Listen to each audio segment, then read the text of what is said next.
We back with another AI build. Welcome back to the Dopey Bird channel. Today we're building a jail, and we're building this jail just adjacent to our tavern because, you know, a lot of drunk people would be getting arrested. So I wanted to build this jail because we're getting a little village going now, and, you know, we need some goods and services. You know, we've got our church, we've got a couple places to eat, but what about the hooligans? You know, where are they going to be put? So we're starting with step one with the foundation and layout. And today for the topic, I wanted to talk about jobs and employment. So in Australia, when you're like 14 years old and 14 and a half, I think it is actually, you're allowed to get your first job and to be paid and stuff all on the books and for it to be legal. And I got my first job at a little pop culture store called Modcons, and we would sell things like manga and pop vinyls and like cosplay swords and things like that. And I worked there for 2 years, from like 14 to 16, which was a pretty good experience. I worked for a man called Hang Shi. His name was Eric as well. He was pretty cool. Definitely a bit dodgy and did things off the books sometimes, but you know, for a first job, you know, he treated me pretty well. You can't really complain. But after that job, I did a bit of waiting and ended up getting a job with one of my friends from school. She hooked me up with it, and I started working with her at the local butcher. And as appreciative as I was for the job, I really didn't like working at the butcher. You know, the hours were weird. The boss was not very nice, you know, and working with meat and stuff like that, it would just make my hands smell, you know.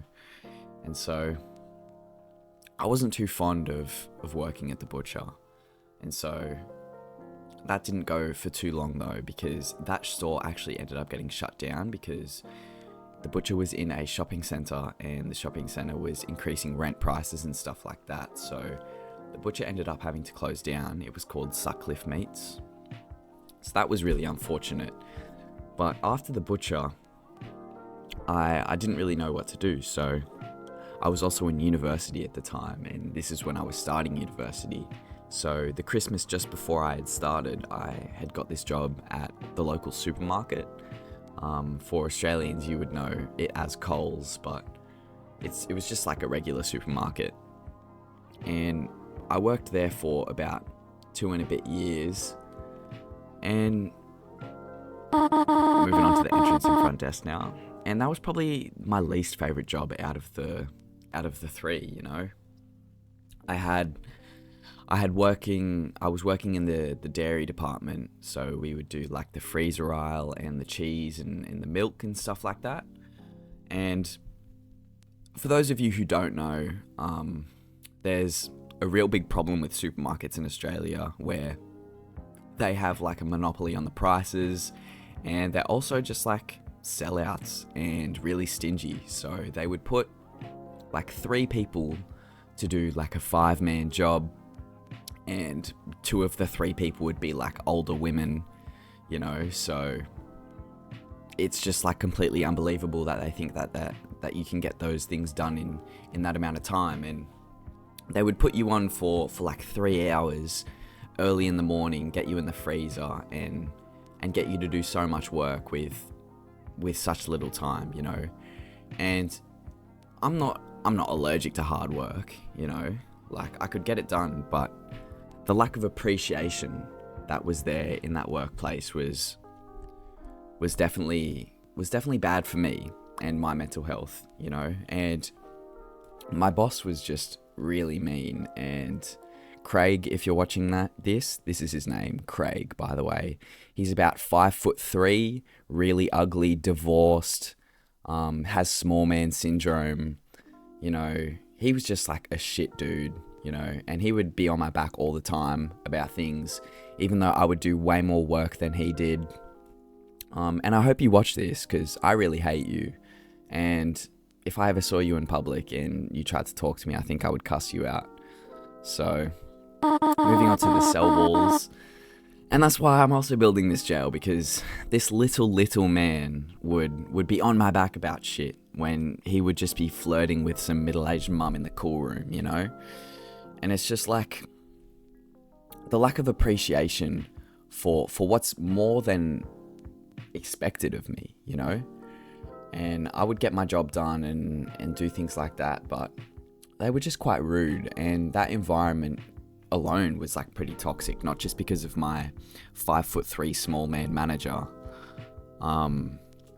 No, it was just a toxic environment in general. You know, you leave high school thinking a workplace would be different, you know, and in some respects it is, but you come to find out that adults aren't as mature as you would hope. You know, they still talk behind people's backs, they still have immature issues.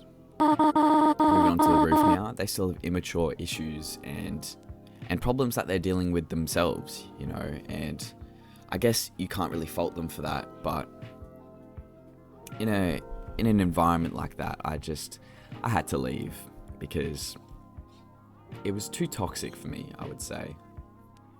But after that, for most of this year, actually, I've been unemployed for, this has been the longest stretch of unemployment in my whole life, actually.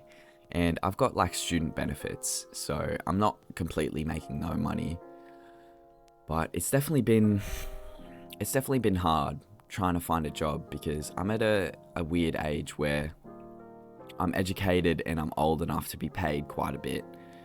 So no one really wants to hire you. They want to hire the teenage girl, you know, who wants to hire a 21-year-old guy if it's not for like laboring or something like that, you know, because if you work in retail or food or like a Big W or like a Walmart type store, you know, why would you ever choose the boy over the girl, you know? And while that's a whole other bag of worms, the employment rate for 21-year-old males, especially in like casual jobs at the moment, definitely is not up to par, I would say.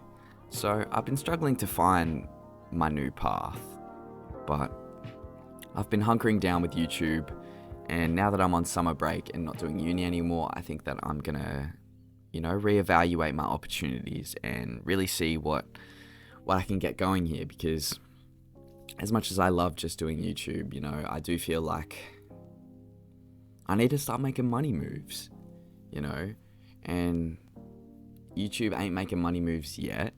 It's still like a passion side project, and as long as I keep this going as a little side hustle and something that I enjoy and have something making money on the side, that means that I can really pursue this and really put in the time and effort that I would need to make this something cool.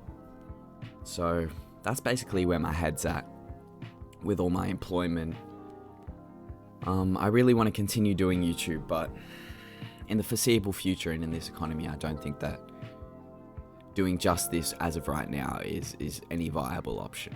So I've definitely got my head on, I'm thinking straight, and I'm just thinking about the future now and definitely career paths. But I've been having so much fun with YouTube and just so much fun in general, just hanging out and doing these types of videos. But we're coming to the end of the build here. We have the AI jail. I put water on the roof and some barbed wire so it like drips and shit down in there. I think this build came out really well. Like, we've got the front desk and we've got the little cell. I really like how the roof looks with the barbed wire and those trap doors. I think they're like oxidized copper or something like that. Really give it a metally look that I was looking for. So I'm just going to compare it to the AI image of what it thought it would look like. And for what it's worth, we used a lot less wood, but the L shape is there. We've got the spikes on the roof. It's there. We've got some bars. You know what? It's pretty similar. So thank you guys for coming and watch the video. I really had fun with this, and I've been really having fun just talking about myself and my experiences in these videos. So if you liked it, hit that like button, and I hope to see you guys in the next video. See ya.